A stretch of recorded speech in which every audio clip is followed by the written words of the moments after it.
What are you afraid of? More importantly, why are you afraid of it? Get this, the number one fear in America is public speaking. Pretty scary, right? And yet, this ranks above more potentially, arguably dangerous things, such as drowning, or needles, or strangers. I, for one, have a fear of clowns. I would much rather speak in public than be around clowns. These, like most fears, are learned.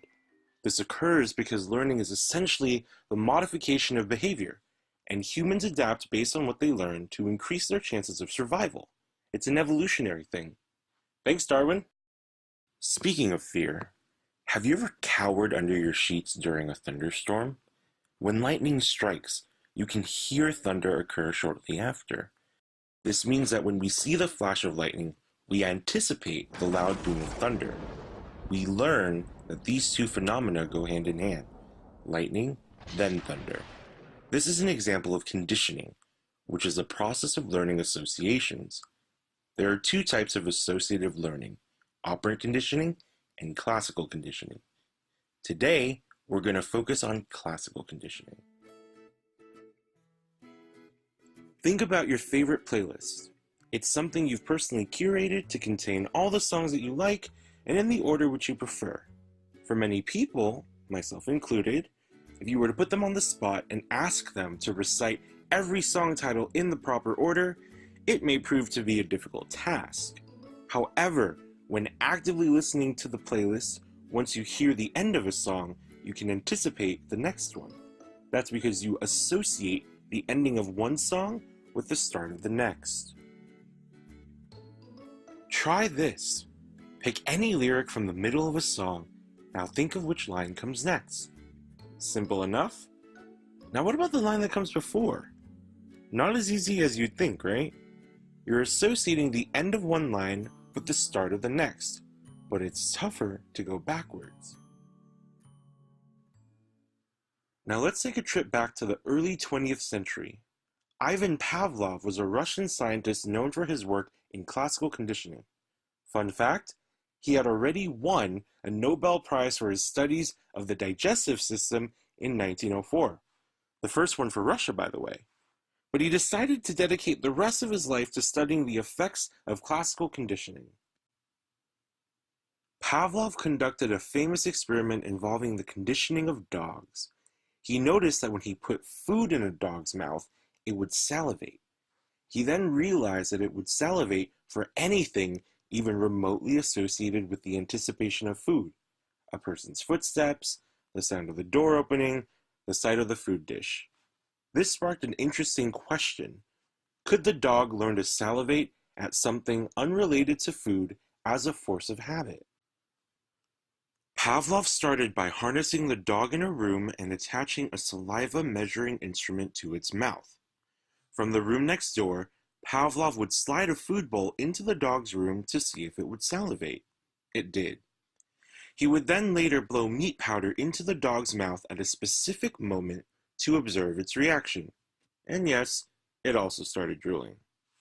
Then, he would pair these saliva-inducing events with neutral events, visual or auditory stimuli that the dog would not typically associate with food. Would the dog eventually connect the two? In short, yes.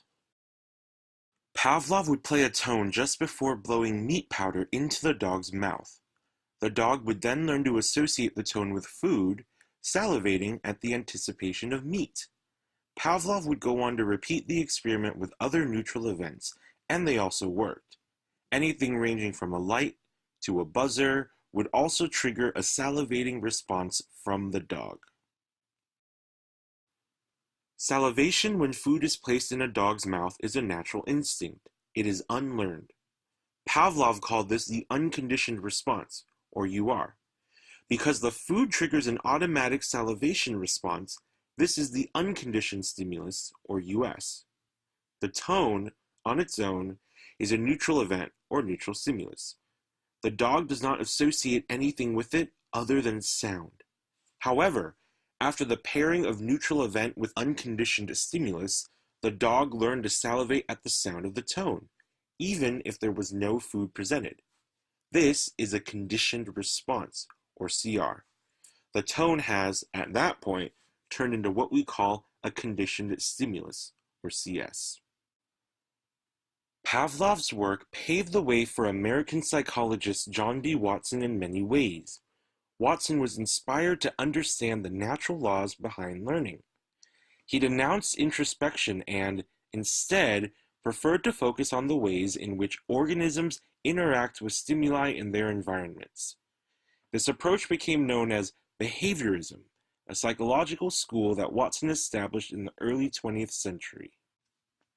In a famous experiment with his graduate student, Rosalie Rayner, Watson sought to condition an emotionally stable child to develop a fear towards something. He used Pavlov's methods on an infant they called Albert. Albert was exposed to various neutral stimuli, ranging anywhere from a white rat or a white rabbit to various types of masks or even newspapers that were set on fire. Super strange, right? Albert exhibited no signs of fear during these initial tests. Albert opted to play with the white rat, one of the neutral stimuli presented to him. Watson and Rayner then began to hit a steel bar with a hammer placed behind Albert each time he touched the white rat.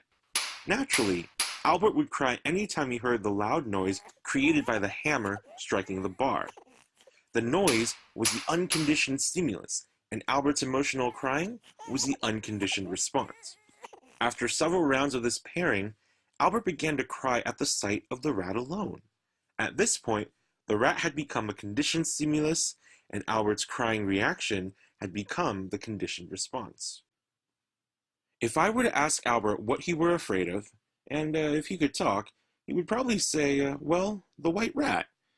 And though he may not know exactly why, if I asked, we know that it's due to his experience hearing an upsetting, loud noise whenever he touched the rat.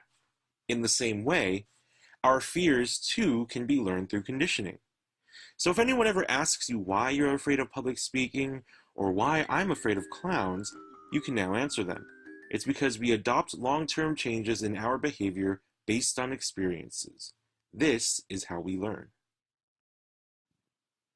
We've discussed the basics of classical conditioning, learned about types of stimuli and responses with Pavlov's dog experiment, looked into Watson's work with little Albert, which, by the way, was actually kind of unethical, but that's another story for another video, and also explored how learning to fear certain things can be a byproduct of conditioning. And there you have it. Thank you for watching Acquired Ed. Alright, now we're going to try an activity. I'll set up a situation for you, and it's your turn to identify the US, the UR, the CS, and the CR, while I sit back and relax. So let's say I have a friend who likes to squirt water into my eyes for some reason. My reaction to that, naturally, is to close my eyes. I want to protect them.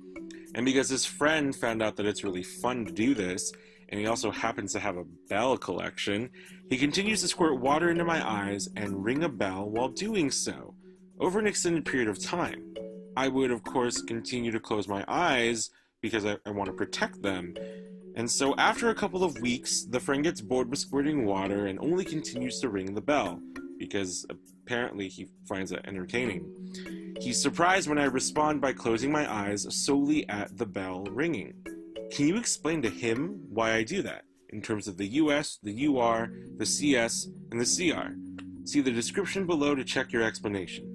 Oh, and by the way, I don't condone this behavior. It's kind of cruel. Please don't do that to your friends.